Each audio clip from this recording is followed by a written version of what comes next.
Cliquez oui. OK.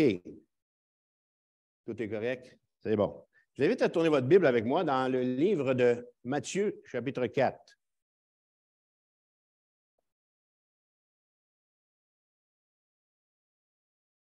J'ai annoncé pour ceux qui viennent d'arriver que c'était un dimanche pour la consolation. Alors, notre thématique, c'était la consolation divine. Et Jésus n'est pas à peu près quand il promet la consolation. Vous allez voir comment il parle dans Matthieu chapitre 5, verset 4. « Heureux les affligés, car ils seront consolés. » Heureux les affligés, Matthieu 5, verset 4, car ils seront consolés. Je ne sais pas si je vous l'ai déjà dit, mais les béatitudes sont vraiment paradoxales. Il y a 8 béatitudes dans le Sermon sur la montagne, en Matthieu chapitre 5. Et lorsqu'on les regarde, lorsqu'on y réfléchit, elles sont presque inconcevables. Tellement, ça n'a pas de bon sens, là, mais c'est vraiment bizarre comment le Seigneur parle. Ça va à l'encontre de l'opinion communément admise. En fait, ce que Jésus est en train de nous dire ici dans Matthieu chapitre 5, ça dépasse la raison. Alors, le paradoxe est clair avec la deuxième béatitude. Quoi de plus contradictoire que de dire que les affligés, que de dire que les tristes sont heureux? Quoi de plus contradictoire que de dire que la joie, que le sentier de la joie, c'est la tristesse, ou encore que le moyen de se réjouir, c'est de pleurer. Dans notre routine de la vie, une béatitude semblable, c'est complètement irrationnel, c'est complètement insensé. Sortez sur la galerie le matin, là, puis dites ça à vos voisins, heureux les affligés, car ils seront consolés. Ils vont dire, va prendre un café, toi. Ça n'a pas de bon sens. Toute la structure, toute la philosophie de notre société, chez le riche, le pauvre, l'érudit ou l'ignorant, c'est que tout va bien, vous avez raison d'être heureux, la vie est belle quand elle est de votre côté, quand tout joue en votre faveur. Ainsi, la philosophie humaine représente à peu près ceci. Le plaisir procure la joie, l'argent procure la joie, les loisirs procurent la joie, l'honneur et la réussite procurent la joie. Alors que la douleur apporte la tristesse. Le trouble apporte la tristesse, le désappointement apporte la tristesse, puis la mort apporte la tristesse. Alors, il n'existe qu'une conclusion possible devant cet exposé de la morale de notre société, c'est que les choses favorables qui procurent la joie sont bonnes, alors que les choses défavorables qui procurent la tristesse sont mauvaises. Ça, c'est la pensée humaine. Mais Jésus vient de nous dire, heureux les affligés, car ils seront consolés. Et il va même ajouter autre chose en Luc chapitre 6, verset 25, je vous le cite. « Malheur à vous qui riez maintenant, car vous serez dans le deuil et dans les larmes. » Alors Jésus, avec un exposé comme ça, a complètement renversé, bouleversé les principes du monde. Jésus a donné un nouveau sentier à la joie. Mais Jésus, où est-ce que tu t'en vas un matin avec un texte comme ça? Où est-ce que tu nous conduis? Alors, je vous propose de regarder où Jésus voulait en venir avec cette béatitude, avec ce petit verset de rien, en 4 points. Mon premier point, c'est quoi ça, l'affliction? De quoi il est question quand on parle de l'affliction? Alors, le Larousse va dire que certaines afflictions, des peines profondes, des abattements ou des détresses sont la plupart de tous les êtres humains. Vous êtes d'accord avec moi? Les croyants comme les non-croyants vivent les afflictions. Je parle de maladie, je parle de la mort, je parle de catastrophes. Certaines de ces afflictions sont normales et légitimes, des afflictions sur lesquelles on n'a aucun droit. La mort, on n'a aucun droit là-dessus. Tandis que d'autres sont anormales et sont illégitimes parce qu'elles vont provenir de mauvaises passions. Regardons un exemple dans la parole de Dieu. Tournez avec moi dans 2 Samuel. Aïe, aïe, c'est où ça, 2 Samuel? Hein? C'est après 1 Samuel. Hein? Oui, on est dans l'Ancien Testament, là. Vous êtes à peu près à une douzaine de livres du début de l'Ancien Testament. Alors, on va voir un texte ici qui va nous montrer qu'est-ce que c'est qu'une affliction qui est non concevable, une peine qui est impropre, qui n'est pas justifiable. OK? On va voir quelqu'un qui est frustré ou qui est attristé dans la recherche, dans la poursuite de mauvais plans, de convoitise ou de but. Et la parole va nous montrer que pour ce genre d'affliction, il n'y a pas de secours. 2 Samuel, chapitre 13, verset 1. Alors, il est question ici du fils de David, son plus vieux, Absalom. Alors, après cela, voici ce qui arriva. Absalom, fils de David, avait une sœur qui était belle et qui s'appelait Tamar. Et Amon, fils de David, l'aima. Alors, je pense que c'est le mononcle qui est amoureux de la nièce, c'est ça? Ça ressemble à ça.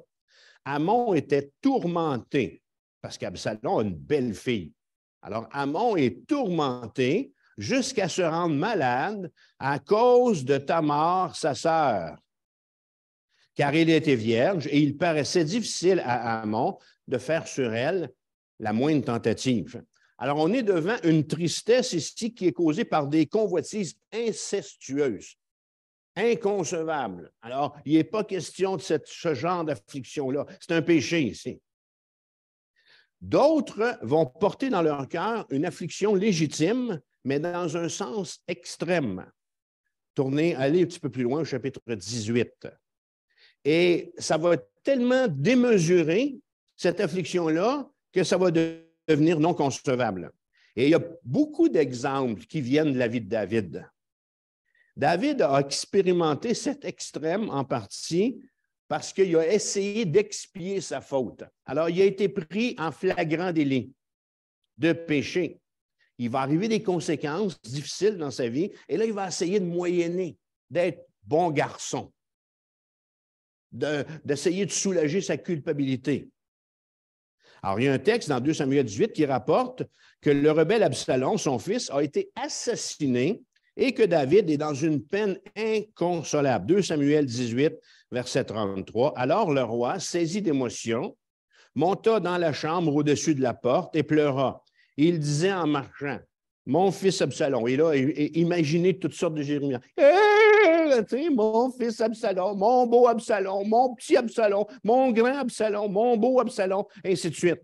Pourquoi c'est toi qui es mort, puis pourquoi c'est pas moi qui est mort? » C'est ça qui se passe. Alors, l'amour de David envers son fils, Absalom, était bon, un amour compréhensible, mais son jugement dans ce texte-là, ici, il est faux. Faux probablement à cause de cette culpabilité qu'il avait, David, d'avoir été un mauvais père et de savoir aussi que cette tragédie-là faisait partie du jugement de Dieu par rapport à son péché dans l'histoire de Bathsheba, adultère, et le meurtre de son mari, Uri. 2 Samuel, chapitre 12, verset 10, je vais vous le lire. « Maintenant, l'épée ne s'éloignera jamais de ta maison parce que tu m'as méprisé et parce que tu as pris la femme d'Uri, le Hétien, pour en faire ta femme. Ainsi parle l'Éternel. Voici, je vais faire sortir de ta maison le malheur contre toi. » Alors, la tristesse de David, elle n'est plus selon la volonté de Dieu. Il fait face au jugement de Dieu. C'est le jugement qui a atteint Absalom. Alors ça, c'est des afflictions inconcevables. Il y a dans l'Ancien Testament et dans la parole aussi des afflictions qui sont concevables. Alors, comme je l'ai dit, ces afflictions-là sont légitimes à tout être humain et la tristesse qui en découle vient avec. Elle est de mise. Elle est normale. Quand on vit une de ces afflictions, les pleurs qu'on va avoir vont devenir à ce moment-là curatifs. Les pleurs qui sont un don du Seigneur, je ne sais pas si vous avez réalisé ça, les hommes, pleurer, ça vient de Dieu. Alors, les pleurs sont un don de Dieu. C'est comme, lorsqu'on pleure, c'est comme ouvrir une valve, une soupape par laquelle les sentiments sortent. Sinon, ces sentiments-là risquent d'emprisonner ma vie tout entière. Alors, pleurer dans un processus de guérison, c'est un peu comme laver une plaie. Ça aide à guérir. Il y a un proverbe arabe qui dit « Toujours le soleil produit un désert ». Alors, les afflictions concevables deviennent une source de maturité. Et la première affliction concevable va être, vous l'avez deviné, c'est la mort. Et Genèse chapitre 23, je peux vous le lire, on a Abraham qui est là. Alors, Sarah mourut. La femme d'Abraham vient de mourir, Sarah, puis Abraham vient mener deuil sur Sarah et pour la pleurer. Alors, la mort de Sarah, elle a produit chez le père de la foi une peine, mais il n'a pas pleuré à en perdre la foi. Abraham, OK, alors Sarah, Abraham pleure la perte de sa bien-aimée, il pleure ce qu'il faut, c'était son droit. Il y a un deuxième exemple, tournez avec moi celui-là, il est facile, Psaume 42, en plein centre de votre Bible. Toujours dans un état de disgrâce, ou plutôt parce qu'il avait péché. Alors, pas Abraham, mais David est loin de Dieu. Et là, il va nous laisser un psaume extraordinaire. Pourquoi? Parce que dans cette solitude-là qu'il vit, Dieu va venir le rejoindre. Alors, David est encore dans un temps où il est loin du Seigneur et cette réflexion-là va l'amener sur le chemin de la repentance. Psaume 42, verset 2. Comme une biche soupire après des courants d'eau, ainsi mon âme soupire après toi, ô Dieu. Mon âme a soif de Dieu, du Dieu vivant. Quand irai-je et paraîtrai-je devant la face de Dieu? Mes larmes sont ma nourriture, jour et nuit, pendant qu'on me dit sans cesse, où est ton Dieu? Je me rappelle avec effusion de cœur quand je marchais entouré de la foule et que je m'avançais à sa tête vers la maison de Dieu, au milieu des cris de joie et des actions de grâce, d'une multitude en fête. Pourquoi t'as battu mon âme et gémis-tu au-dedans de moi? Espère en Dieu, car je le louerai encore. Il est mon salut et mon Dieu. L'angoisse face au péché d'Israël, ensuite de ça, et du jugement de Dieu sur son peuple, a poussé le prophète Jérémie à la tristesse. Il va dire, Jérémie 9.1, « Aussi ma tête était remplie d'eau, si mes yeux étaient une source de larmes, je pleurerais jour et nuit les morts de la fille de mon peuple. » Alors, on voit qu'il y a dans l'Ancien Testament, puis dans la parole de Dieu, de l'affliction inconcevable, puis il y a des afflictions qui sont concevables. Paul va avoir le souci aussi par rapport au combat chrétien que menaient les Éphésiens dans la foi. Ça aussi, ça va l'amener aux larmes. Acte 20, 31. « Veillez donc, vous souvenant que durant 3 années, je n'ai cessé nuit et jour d'exhorter avec larmes chacun de vous. » Alors, malgré tout ce que je viens de vous exposer ici, l'affliction, comme Jésus nous la soumet en Matthieu 5, verset 4, n'a absolument rien à voir avec les afflictions inconcevables que je viens de vous démontrer et les afflictions concevables que la Bible nous fait découvrir. Elles ont leur raison d'être. Alors, ce n'est pas ce que le Seigneur a en tête. Ce n'est pas parce que le Seigneur il est indifférent non plus aux peines que l'on vit en tant qu'enfant de Dieu. Le Seigneur Jésus n'est pas insensible au décès, n'est pas insensible aux soucis, parce qu'il nous promet la consolation. Il nous promet le réconfort quand nous nous tournons vers lui pour de l'aide. Mais ce n'est pas de ça qu'il est question dans la deuxième béatitude. Jésus va parler d'une tristesse selon Dieu, une contrition, une douleur vive après l'avoir offensé, une tristesse exclusive à ceux qui lui appartiennent ou à ceux qui désirent lui appartenir. Est-ce que vous me suivez? Alors, on est ici, là, tout doucement, sur le chemin de la conversion, si je peux parler ainsi, par rapport à ceux qui ne connaissent pas le Seigneur Jésus. Seulement eux, ceux qui sont affligés, vont être en mesure d'être consolés. Seulement que les croyants vont être en mesure d'être consolés comme Dieu le propose, ou seulement ceux qui sont en cheminement vers la croix, vers Golgotha, vers le salut, vont être en mesure d'être ainsi consolés. Alors, regardons mon deuxième point, l'affliction selon Dieu. Et je vous propose de laisser l'apôtre Paul nous en parler. Paul va dire, Quand ça sera le temps, je vous inviterai à tourner avec moi. Alors, Paul va dire dans 2 Corinthiens 7, verset 10, « En effet, la tristesse, selon Dieu, produit une repentance à salut dont on ne se repent jamais, tandis que la tristesse du monde produit quoi? La mort. La mort. Alors, quelle est cette tristesse et d'où vient-elle? Disons d'abord qu'il ne faut pas séparer les béatitudes. Alors, on est placé devant un ensemble de 8 béatitudes qui ont été données à la nation. Le Seigneur Jésus a donné ça aux siens. Et ces béatitudes-là forment un tout où Jésus y décrit la vie chrétienne. Matthieu chapitre 5.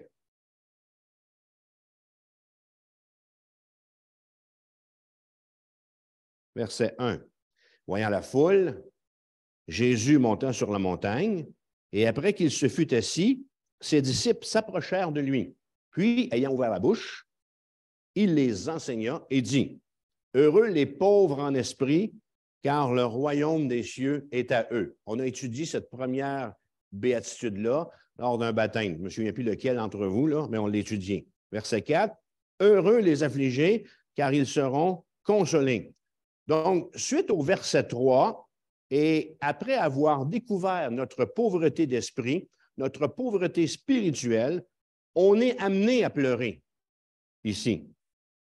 Attention, on est ici, je l'ai dit, sur le chemin du salut. Le Saint-Esprit est à l'œuvre dans le cœur de la personne qui est ainsi affligée. Après son péché d'adultère avec Bathsheba et le meurtre d'Uri, David a confessé, il s'est repenti en exprimant cette affliction, en exprimant cette repentance, cette tristesse selon Dieu. Il a dit au psaume 51, verset 3, « Ô Dieu, aie pitié de moi dans ta bonté. Selon ta grande miséricorde, efface mes transgressions. Lave-moi complètement de mon iniquité et purifie-moi de mon péché. » Alors, David est un grand professeur pour des choses inconcevables, des afflictions inconcevables, de la façon dont il a pleuré la mort de son fils Absalom, mais il est ici, dans ce texte-là, un grand professeur aussi. La condition pour avoir accès à la bénédiction de la première béatitude, c'est de savoir que je suis pauvre en esprit, que je suis pauvre spirituellement, que je ne peux pas y arriver par mes propres moyens. La condition pour avoir accès à la bénédiction de la deuxième béatitude, c'est de pleurer. Voilà. De tous les mots qui sont utilisés dans le Nouveau Testament pour parler de l'affliction, pour signifier l'affliction, le plus significatif, c'est, je vais vous donner un mot grec, c'est panthéo. Panthéo qui vient du grec. Et c'est le mot qu'on a ici au verset 4. On est en présence, avec ce mot-là ici, de l'expression ou de l'expérience la plus profonde que le cœur humain puisse vivre. Il s'agit en fait d'un terme qui est utilisé pour la perte d'un être cher. Il n'y a rien de plus douloureux que d'enterrer quelqu'un. Vous êtes d'accord avec moi? Un cancer comparé à une mort, je veux dire, vous avez quelqu'un a le cancer dans votre environnement, puis vous enterrez quelqu'un dans votre cercle intime, c'est la souffrance ultime. C'est la souffrance ultime. Alors, comme pour l'expérience qu'a vécue Jacob, quand il a appris la nouvelle pour Joseph, pensant que son jeune fils avait été dévoré par un fauve, c'est le mot qui est utilisé là. C'est aussi le cas pour les disciples qui pleurent la mort de Jésus avant de savoir qu'il est ressuscité. C'est le même mot qui est utilisé ici. Alors, ce mot, panthéo, a en lui l'idée d'agonie profonde qui peut être exprimée ou non par des lamentations ou des pleurs. C'est ce que David continue de déclarer au psaume 32, quand il cesse de cacher son péché puis qu'il avoue au Seigneur, « Tant que je me suis tu, mes os se consumaient. Je gémissais toute la journée, car nuit et jour, ta main s'appesantissait sur moi. Ma vigueur n'était plus que sécheresse comme celle de l'été. » Alors, ce n'est pas à dire que la joie et la bénédiction sont dans les pleurs ou dans la repentance. La joie est une réponse à ce que Dieu fait. La joie va venir suite à ce que Dieu va faire dans le cœur de la personne. Et l'affliction, selon Dieu, elle produit le pardon de Dieu qui, lui, à son tour, va procurer la joie. Alors, vous voyez la suite logique? La joie va être une réponse à la consolation divine de Dieu qui a pardonné mon péché, qui a pardonné mes fautes. Alors, il n'est pas question dans ce texte-là, ici, dans cette béatitude, d'expérience psychologique ni émotionnelle qui nous permettrait de nous sentir mieux. Il est question d'une communion avec le Seigneur à laquelle lui répond par le pardon. Alors, il est probable que plusieurs d'entre nous, on a déjà lu les écrits de David. Il y en a beaucoup. Il y en a beaucoup. Dans les chroniques, dans Samuel, dans les psaumes. Lorsqu'on lit David, on est placé devant un homme qui a expérimenté toutes sortes de tristesses.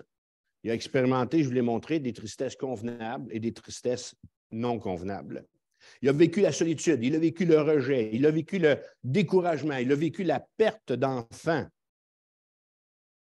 Malgré toutes ces afflictions, jamais rien ne lui a brisé le cœur autant que quoi? Que son propre péché. Aucune angoisse n'a été assez profonde que ce qu'il a vécu quand il a finalement reconnu avoir offensé Dieu. Alors, c'est à ce moment-là que David devient heureux. Quand il fut triste, quand il a été repentant pour son péché, sa joie véritable, Dieu lui avait pardonné. Dieu lui avait donné le pardon. Alors, est-ce qu'il y a quelqu'un dans la salle qui désire le dire, comme David le dit, « Je suis heureux car Dieu a pardonné mes péchés ». Est-ce qu'il y a quelqu'un qui veut dire ça? Vas-y, Marie-Paul. Je suis heureuse car je suis heureux car Dieu a pardonné mes péchés. Merci de t'être lancé. Merci. Quelqu'un d'autre? Je suis heureux. Ah ouais, Jackie. Je suis heureux. Amen. Est-ce qu'il y a un homme? Tu es heureux pourquoi, mon beau André? Amen. Amen. Alors, qui sont les affligés maintenant? Qui sont les affligés? Les affligés sont les vrais convertis.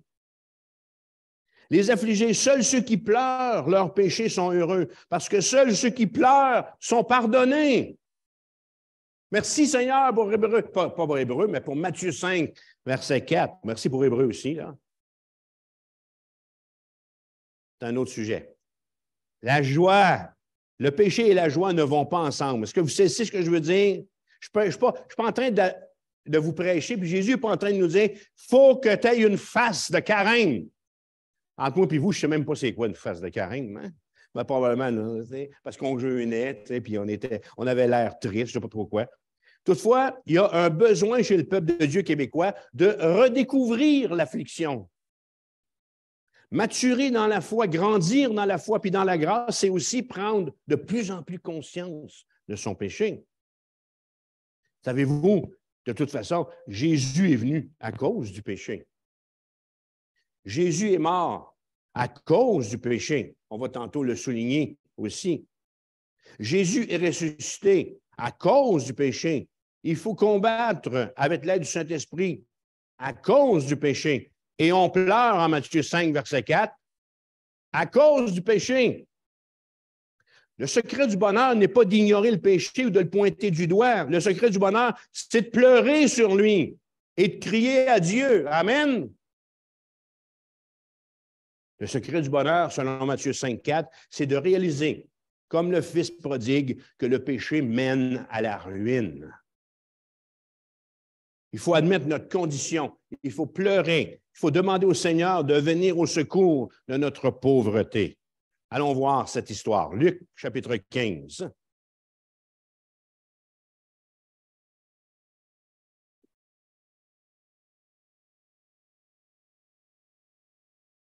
Luc, chapitre 15, verset 7. Étant rentré en lui-même. Alors, qu'est-ce qu'il fait, notre jeune? Alors, c'est l'histoire du fils prodigue. Vous savez, il a quitté le père et puis il est parti à l'étranger. Il a dépensé tout son argent et il se ramasse en train de nourrir les cochons. Et le texte nous dit que étant rentré en lui-même. Alors, on a la première étape ici. Il y a une prise de conscience. Alors, ce jeune homme prend conscience de sa pauvreté spirituelle. Alors, étant rentré en lui-même, il se dit, combien de mercenaires chez mon père ont du pain en abondance, et moi ici, je meurs de faim. Deuxième étape, je me lèverai, j'irai vers mon père. Alors, il y a une décision qui est prise ici de changer de vie. Et je lui dirai, troisième étape, il pleure sur sa misère, et je lui dirai, mon père, j'ai péché contre le ciel et contre toi, je ne suis plus digne d'être appelé ton fils, traite-moi comme l'un de tes mercenaires. Pas le scélérat, mais le traître, Judas Iscariote, n'a pas eu ce réflexe salutaire ici. Après avoir vendu Jésus, qu'est-ce qu'il a fait? Ben non, il est allé se pendre. Il est allé se pendre.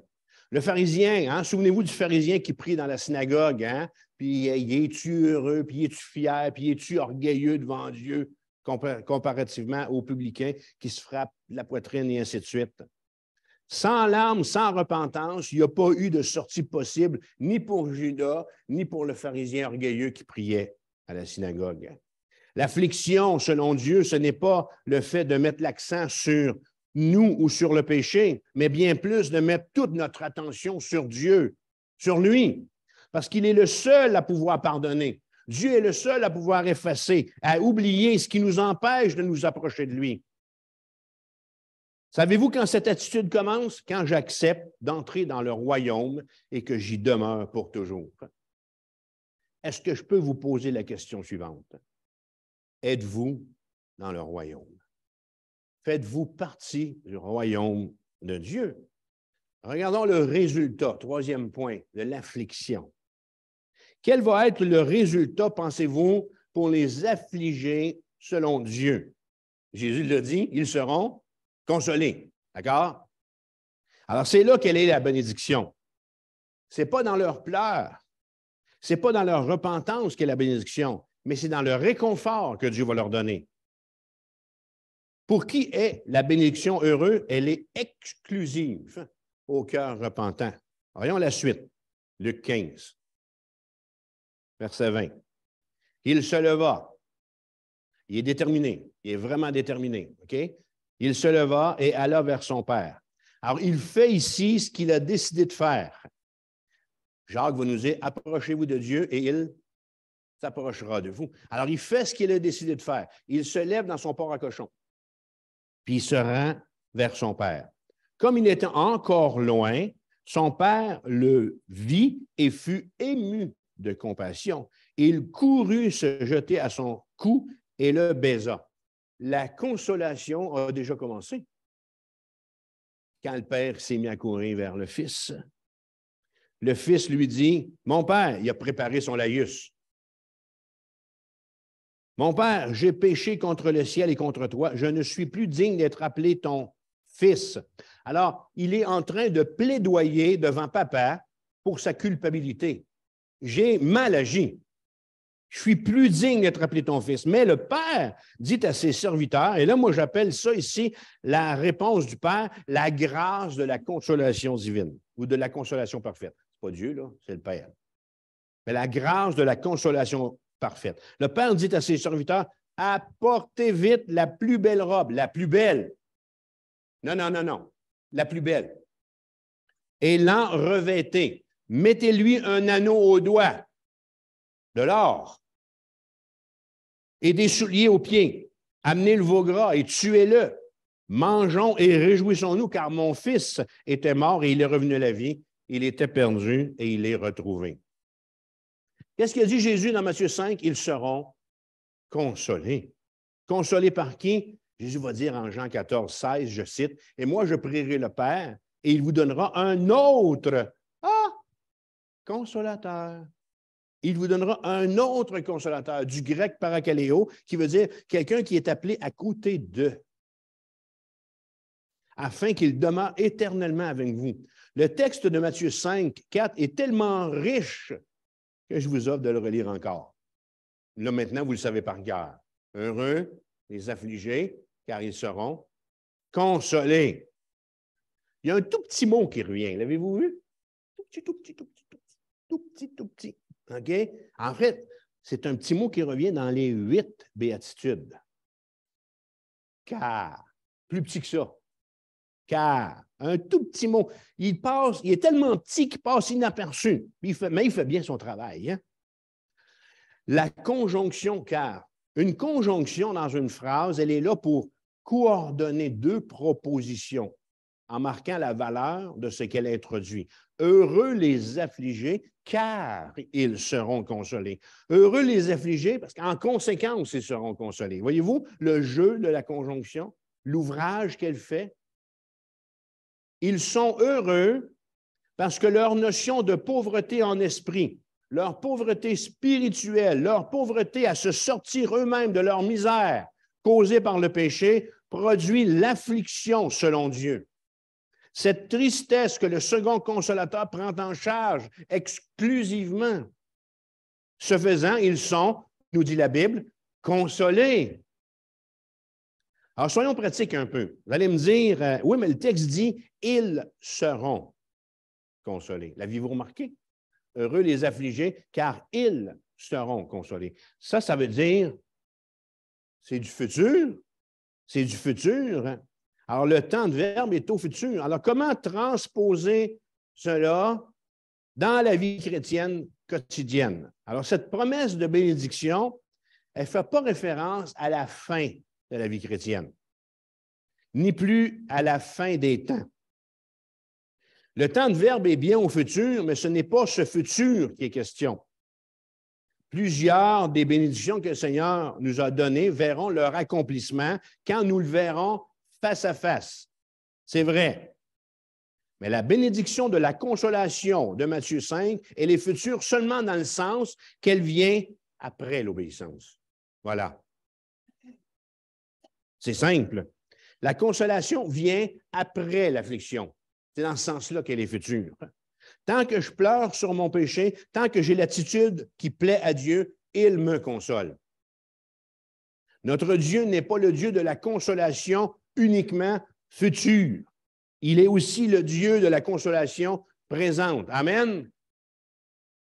Psaume 32, verset 1 de David, cantique. Heureux celui à qui la transgression est, temps de verbe, présent, à qui la transgression est remise, à qui le péché est pardonné. Je t'ai fait connaître mon péché, je n'ai pas caché mon iniquité, dit David. J'ai dit, j'avouerai mes transgressions à l'Éternel, et tu as effacé la peine de mon péché. Ils, dit Jésus, seront consolés. Est-ce que c'est un temps de verbe qui nous fait peur? On n'a pas besoin d'avoir peur de ça. Non. Non. Quand Dieu dit consoler les affligés, ceux qui sont affligés selon sa volonté, quand les console-t-il? Au bout des larmes. Pas plus loin que ça. Ça ne prend pas un mois. Au bout des larmes, sur le champ, à la fin de la prière. Qu'est-ce que c'est bon, l'Évangile? Avez-vous vu ça? C'est mon Dieu qui parle comme ça. C'est l'œuvre de Dieu, oui. Regardons la pratique, 4e point. Qu'est-ce que la vraie affliction selon Dieu implique en pratique? Comment devenir un affligé selon Dieu? Alors, pour être un affligé selon Dieu, il faut d'abord faire disparaître ce qui empêche de l'être. D'abord, on va faire disparaître les empêchements, ce qui va nous empêcher d'être consolés. Tout ce qui risque de gêner mon affliction doit être ôté.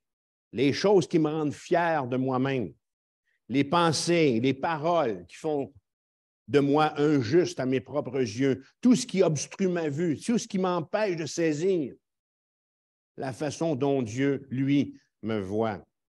Tout ce qui me fait résister à l'esprit, ce qui me montre un chemin, à prendre, ce qui me fait contester sa parole, la résistance, c'est ça les empêchements, c'est ça qui doivent être enlevés. Un cœur endurci ne peut en aucune manière être affligé. C'est impossible. Impossible. C'est pour ça qu'il est impossible qu'un non-croyant soit affligé selon Dieu. Il y a toute une œuvre du Saint-Esprit qui doit être faite auparavant. on doit prier pour lui, on doit prier pour eux avant qu'ils arrivent là. S'attendre que quelqu'un qui n'est pas né de nouveau se comporte comme quelqu'un qui l'est, c'est une hérésie. Cela lui est complètement impossible parce qu'il y est empêché. Alors, attendez-vous pas que les gens dans la société vont vivre cette affliction en lien à ce que ce texte nous enseigne. C'est impossible. Il faut d'abord passer par la première béatitude, réaliser notre pauvreté spirituelle. Réaliser que par nos propres moyens, on ne peut pas y arriver. Et ensuite, verset 4, pleurer sur notre faute, pleurer sur notre péché pour que Christ nous console. Hein? Ah, j'aime l'Évangile. Par ailleurs, un croyant né de nouveau peut à son tour être incapable de vivre l'affliction selon Dieu parce qu'il peut y avoir un interdit dans sa vie. L'empêchement doit être enlevé. Et ici, la démarche de repentance du fils du prodigue de Luc 15 nous indique le chemin. Alors, s'il y a une faute, pensez à David. Tant et aussi longtemps que je me suis tué, dit-il. Alors, tant et aussi longtemps qu'on se tait, tant et aussi longtemps qu'on n'avoue pas notre pauvreté spirituelle, notre besoin d'être consolé, c'est impossible. À ce stade, j'ai une déclaration, une invitation à faire. Dans notre humanité, nous devons nous décider si oui ou non nous désirons faire partie du programme de Dieu. Est-ce que vous souhaitez faire partie du royaume de Dieu? Nous devons tous choisir où nous acceptons ce que Christ a dit qu'il allait faire pour nous, et ce, individuellement, ou nous le rejetons. Si je dis « Attends un peu, Seigneur », un jour, ce « Attends » peut devenir trop tard. Si Jésus-Christ est le Fils de Dieu, celui qui m'a donné le Consolateur dans la personne du Saint-Esprit, me demande à n'importe quel moment de ma vie de faire un choix pour lui, je prie, Seigneur, que la réponse soit toujours oui, quand tu vas me demander ça. Et une fois le choix fait, c'est-à-dire d'enlever les empêchements à l'affliction, le premier empêchement à choisir d'enlever sera l'amour du péché. Ce genre d'amour gèle le cœur, il le neutralise. La suffisance, le fait de se dire que ce n'est pas si grave que ça, un vrai cancer qui tue en silence. Le plus spirituel des empêchements, selon moi, c'est la procrastination. La conviction est là, mais pas selon l'agenda de Dieu. C'est important. Demain risque chaque jour d'être trop tard dans un futur qui regrettera le présent passé. Oh là là! Hein? Les phrases, hein? Je l'ai mis en gras dans mes notes. Voulez-vous que je la répète? Demain risque chaque jour d'être trop tard dans un futur qui regrettera le présent passé. La procrastination. Je vais m'arranger.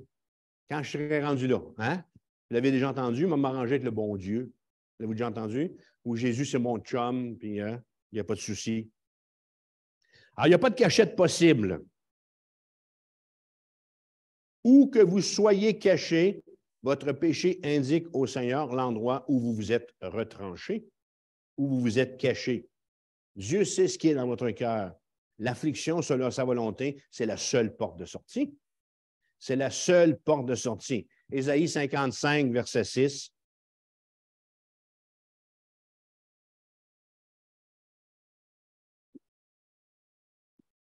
Cherchez l'Éternel pendant qu'il se trouve. Invoquez-le tandis qu'il est prêt. Que le méchant abandonne sa voie et l'homme d'iniquité ses pensées. Qu'il retourne à l'Éternel qui aura pitié de lui, à notre Dieu qui ne se lasse pas de pardonner. Alors, pratico-pratique, on enlève les empêchements. Pratico-pratique, qu'est-ce qu'on fait? Eh bien, on s'adonne à un sain exercice. On étudie la parole de Dieu. Qu'est-ce que je veux dire? Regardez dans la Bible les hommes de Dieu qui ont choisi, que Dieu a choisi et ce qu'ils ont à nous enseigner par rapport au péché. Pourquoi? Pour que vous découvriez, pour qu'on découvre par nous-mêmes comment le péché est destructif. Lisez Joseph. 13 chapitres dans le livre de la Genèse. Lisez David et vous allez voir comment le péché. Lisez Jacob, qui est devenu Israël. En lisant leur témoignage, vous allez être amené, donc en lisant la parole de Dieu, vous allez être amené à découvrir la réalité et la profondeur de vos propres péchés. Je lisais ce matin, Moïse, savez-vous, Moïse, il a commencé comment? En tuant, imagine-toi. C'est ce que tu as dit, Micheline? Ouais. Moïse a commencé avec un meurtre. C'est bon? C'est encourageant? Oui. Il a commencé, il a tué quelqu'un. C'est comme ça. C'est comme ça que Dieu l'a appelé. C'est extraordinaire comment Dieu fonctionne. Pas extraordinaire le meurtre. C'est extraordinaire comment Dieu marche, comment Dieu fonctionne. En lisant la Bible, je me rends compte de deux choses concernant le péché. Il se présente à la fois beau et attirant, tout en étant totalement destructeur. Alors, en lisant les Écritures, on va arriver à avoir cette attitude de pleurer ou d'être affligé. Troisième côté pratique, prier. D'abord, on élimine les empêchements. Ensuite, on étudie l'exemple de chrétiens qui ont vécu ce qu'on vit. Ensuite de ça, on prie. Ou je devrais dire, on converse avec le Seigneur. La conversation. Converser avec Dieu en lui parlant de ce que vous expérimentez. Vous êtes dans un désert, dites-le lui. Parce que de toute façon, il le sait déjà. Vous êtes d'accord avec moi? Alors, dites-le lui, vous êtes dans un désert.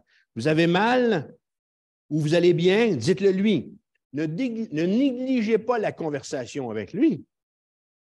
Et en conclusion, qu'est-ce qu'on peut retenir comme application? Comment savoir si je suis un affligé selon Dieu? Je viens de l'enseigner.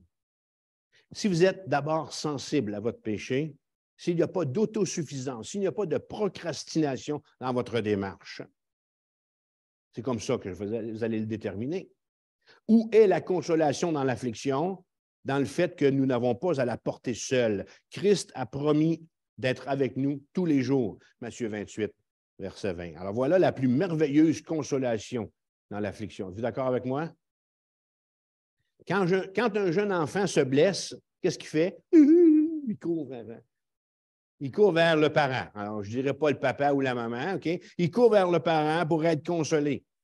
Alors, dites-moi, depuis quand la consolation enlève le mal? Non.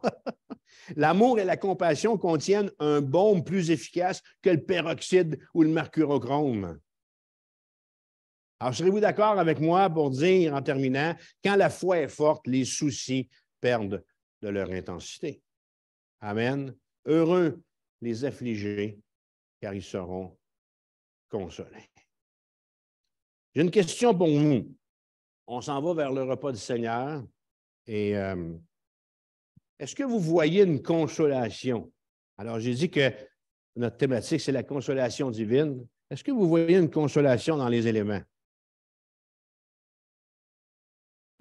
Plus que oui, là. Tu sais, je veux dire, mettez un petit peu de mots autour de votre réponse. Carole, lève-toi. Oui.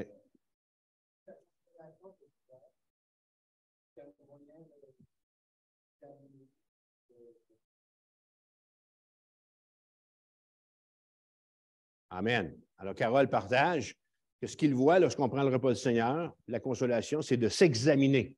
D'ailleurs, Paul le dit, hein, que chacun de vous s'examine. Et c'est ce qu'on fait. C'est ce qu'on fait quand on vient à l'Église. On s'examine. On s'examine au travers des versets, on s'examine au travers du temps de louange, on s'examine au travers du temps de confession, on s'examine au travers de la parole, de l'enseignement de la parole. Quelqu'un d'autre? Oui, mon beau André. Ben, je n'ai pas dit mon beau Carole tantôt, là, mais OK.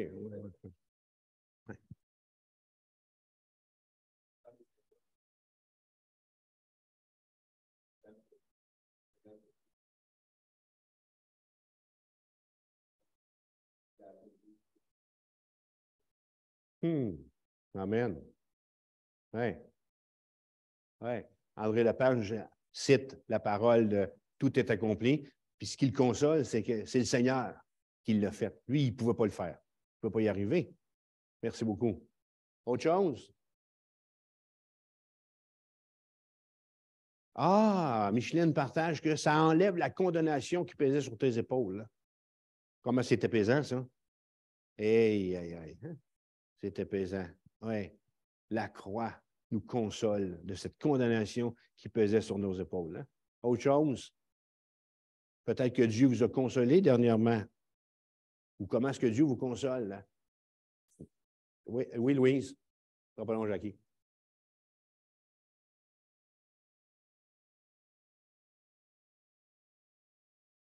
Amen. C'est la croix qui fait ça dans ta vie? Oui. Alors, Louise Paré mentionne que ça la console parce qu'elle prie devant le Seigneur pour ses 6 petits-enfants, puis elle sait que Dieu veille et qu'il règne sur eux. Merci. Jackie? Tu l'as oublié? On reviendra. Oui, Hélène.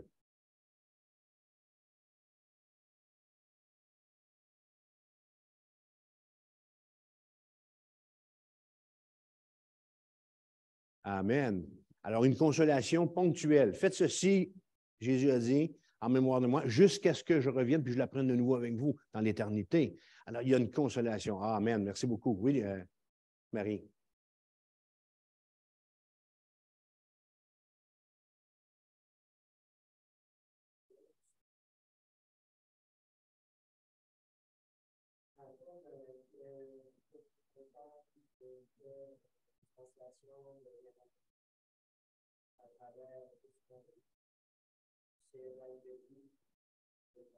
Amen. Alors, Marie parle de douceur, de réconfort au travers de tout ce qu'on vit. Douceur, j'ai bien aimé le mot douceur. Merci beaucoup. Une dernière personne? Oui, encore Micheline?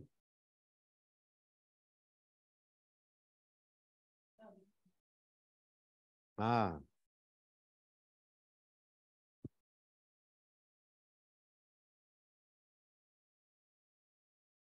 Micheline mentionne que sans effusion de sang, alors c'est le sang qui la touche, bravo, sans effusion de sang. C'est-tu ton arrière-plan agricole? Parce que moi et toi, on a tué des animaux, puis on a vu le sang verser. Tu sais? Alors, on a un arrière-plan, Jean-Yves aussi, on a un arrière-plan où on l'a vraiment vu. Là, tu sais?